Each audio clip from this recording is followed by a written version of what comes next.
Olá, tudo bem? Olha, eu fico sempre com um sorriso no rosto quando eu tenho que falar de redação, tá? Não é só para te motivar a dar um sorrisinho também, não. É porque, gente, redação a gente não estuda só para concurso, não. Redação é equilíbrio, adequação que nós levamos para a vida, tá? Vamos falar do texto dissertativo argumentativo? Vamos? Que cai nos diversos concursos, redação do Enem, redação de diversos vestibulares, então é aquilo carimbadíssimo. Vamos à nossa aula? Olha, texto dissertativo argumentativo. Primeiro ponto que precisamos ter aí tatuadíssimo, que nós estamos falando de redação, portanto devemos pensar em uma organização da escrita dividida em pelo menos 3 parágrafos, tá? Eu não gosto só de 3 parágrafos, eu gosto de 4 parágrafos, tá? As bancas também gostam, no mínimo 4.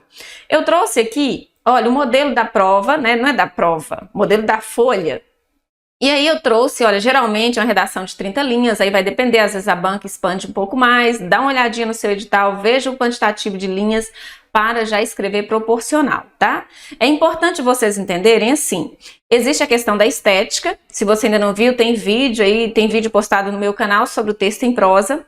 Se a banca exigir de você um título, coloque o título aqui centralizado na primeira linha, não salte linha para continuar o texto, porque olha, estão todas sendo contadas. Não exigir o título, não é obrigatório, coloca se você quiser, tá? Começa, o único espaço que você deixa em texto dissertativo é o de parágrafo. Não existe aqui de fazer um parágrafo, saltar a linha para fazer outro parágrafo. Beleza. Divida esse proporcional de linhas, olha, de forma a equilibrar o quantitativo de linhas em cada parágrafo. Não faz parágrafo linguicinha, sabe? Aquele parágrafo curtinho, primeiro parágrafo curtinho, segundo aquele enorme, tem que ter uma proporção. Não precisa contar as linhas não, mas esteticamente tem que ter uma proporção. Segundo ponto fundamental, tá? Existem 2 tipos de texto dissertativo, tá? O dissertativo expositivo, que muita gente escreve no lugar do argumentativo e zera a redação, tá?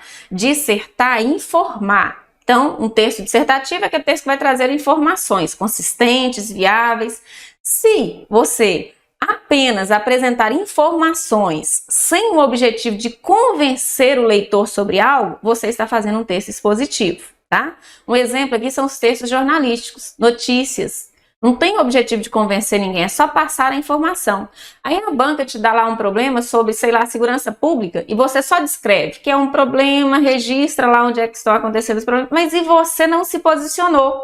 Então você não fez um texto dissertativo argumentativo, tá? Porque o argumentativo exige que o escritor, né, e o candidato, se posicione diante de um tema, tá? Tem que se posicionar, apresentar seu ponto de vista, sua tese, sua opinião, isso aqui tudo é repetição, tá? O que é ponto de vista, Eredi? É minha opinião, é sua opinião, é a sua tese, isso é o que você acha diante disso aí que está sendo posto, tá? E crie estratégias para convencer o leitor acerca dessa tese, porque não é só para você emitir sua opinião, não. Você tem que convencer. Quanto maior o seu poder de convencimento, melhor a sua redação vai sair, tá?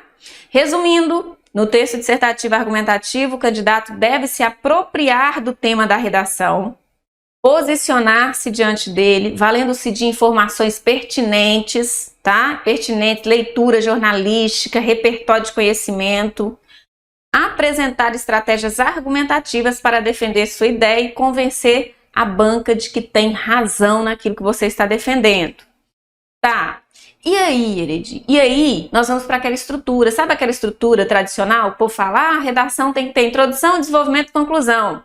Isso aí todo mundo sabe, gente. Agora, essa introdução, para ser de fato introdução, tem que ter o quê? Isso é que é importante. Olha, eu trouxe um trechinho aqui e um esquema a seguir que consta, olha lá, já estou feliz, olha meu sorriso aqui, no meu livro de redação, que já foi lá bacanamente aprovado pela editora e que em breve vai estar nas diversas livrarias, vocês vão poder adquirir, tá?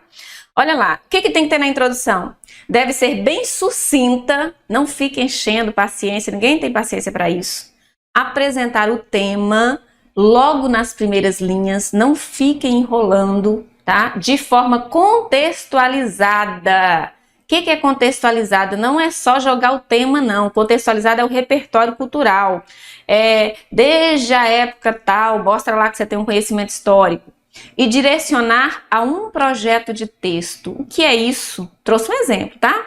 Vamos exemplificar aqui, pensando que o tema foi valorização dos idosos no Brasil, tá? Então aqui, olha, eu fiz aqui um exemplo de introdução para esse tema para a gente poder entender. No livro Memórias de um Envelhecente, O Lado Bom de Envelhecer, a autora Judite Nogueira aborda diversos assuntos relacionados ao envelhecimento. Dentre eles, a importância de se livrar de cobranças e pressões vividas ao longo da vida. É certo que isso é uma necessidade, mas ao chegar à terceira idade, surgem outros desafios que precisam ser enfrentados. Nesse sentido, o Brasil precisa avançar muito para, de fato, valorizar os idosos. Uma das necessidades é investir na saúde deles, outra é criar opções de lazer. Essa é a introdução. Observem aqui, olha só, até essa parte, olha, a importância de se livrar de cobranças e pressões vividas ao longo da vida, eu trouxe um repertório cultural, para a banca saber assim, olha, eu tenho uma leitura aí, eu sou um leitor assíduo e tenho um conhecimento que dialoga com esse tema aí que você está apresentando. É para fazer minha imagem bonita, tá? Então, ó, trouxe o repertório cultural. Ah, eu não li livro nenhum, Heredim. Então tá. Conforme se vê nas diversas esferas jornalísticas, às vezes você viu, depende, né, lá no jornal, enfim, né, a música tal, olha, é histórico o fato de que é o conhecimento que você tem que dialoga aí, é repertório cultural, vai contextualizar esse tema, beleza. É certo que isso é uma necessidade, então fez a palavrinha para linkar aqui, olha. Isso o que é uma necessidade de se livrar das cobranças que a autora disse lá. Mas, aí eu já vou abrir aqui para fazer a relação do repertório com o meu posicionamento e com o tema, tá? Ao chegar à terceira idade, para não ficar só repetindo negócio de idoso, porque não posso ficar só repetindo, surgem outros desafios que precisam ser enfrentados. Nesse sentido, o Brasil, olha, eu destaquei a minha tese, precisa avançar muito para de fato valorizar os idosos. Qual é a minha tese? Brasil não valoriza idosos. Dito aí, tá? Agora tá falando também que eu tenho que direcionar a um projeto de texto. O que é isso? Você tem que ler a minha introdução e já ter uma noção assim, como que ela vai organizar isso? Avançar em que sentido? Sua opinião é essa? Não concordo que tem que avançar, tá vendo? A pessoa pode discordar da sua tese. Aí eu digo assim, uma das necessidades é investir na saúde, olha só. A outra é criar opções de lazer, olha que interessante. Aí eu já sei que no próximo parágrafo eu vou falar disso, no outro eu vou falar disso. Criei um projeto de texto e organizei também a minha mente para não ficar desesperada ao longo do texto. Deu aí para entender? Tá. O que tem que aparecer aí no desenvolvimento e na conclusão? No desenvolvimento, tem que apresentar um tópico relacionado ao tema e à tese. Que tópico? Saúde. Nós já sabemos, se for sobre aquela introdução.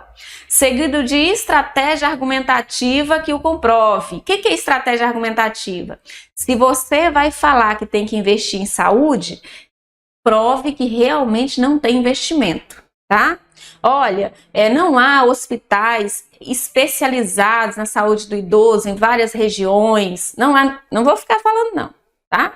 Só para vocês saberem. Tem que seja por exemplificação, por dados estatísticos. Não existe parágrafo de uma frase só, criatura divina. O parágrafo também tem o tópico, tá? Início, tem o desenvolvimento e tem o fechamento dele, que é o quê? A conclusão da defesa que você fez ali no meio, tá? A mesma coisa no segundo parágrafo do desenvolvimento, só que agora o tópico deveria ser lazer, porque foi aquele segundo tópico aberto lá na introdução, tá? E aí vai retomar, fechando, né? Para fechar o texto, retomar o tema e a tese, para poder... Aqui é aquele momento que você fala assim, ó, eu não disse? Não tinha razão? Tá vendo? Que não se investe na valorização lá dos idosos? Então, você retoma para isso, para ficar fresquinho na cabeça de quem está lendo. E vai propor uma ação que resolva os problemas abordados, contemplando alguns passos estratégicos. Vou falar disso em aulas vindouras, tá? Se você quer saber, você continua aí, inscreva-se aí no canal, tá? Também tô deixando na descrição do site, nós vamos colocar pacotes de redação lá com aulas bem mais detalhadas, por um preço assim, ó, super mega acessível. E vou lançar um desafio a vocês. Olha, tomando como referência essa orientação, o que tem que ter no desenvolvimento, o que tem que ter aí na conclusão, tá? E considerando a introdução apresentada anteriormente, vocês podem voltar lá depois, monte a sequência do texto. Estou desafiando vocês a montarem o desenvolvimento e a conclusão, ou seja, né, tá escrito aí, não se esqueça de, somando com as linhas da introdução, não ultrapassar 30 linhas. Então monte, coloque aí, se você, né, quer dar a sua cara, vou colocar minha redação para jogo, coloca aí na descrição do vídeo, porque se eu tiver animadinha, de repente eu coloco, mas colocando também você já está me autorizando a jogar aqui e quem sabe corrigir a sua redação, para saber onde é que você acertou, o que você errou, né? Beleza? Estou aguardando então. Beijinhos para vocês.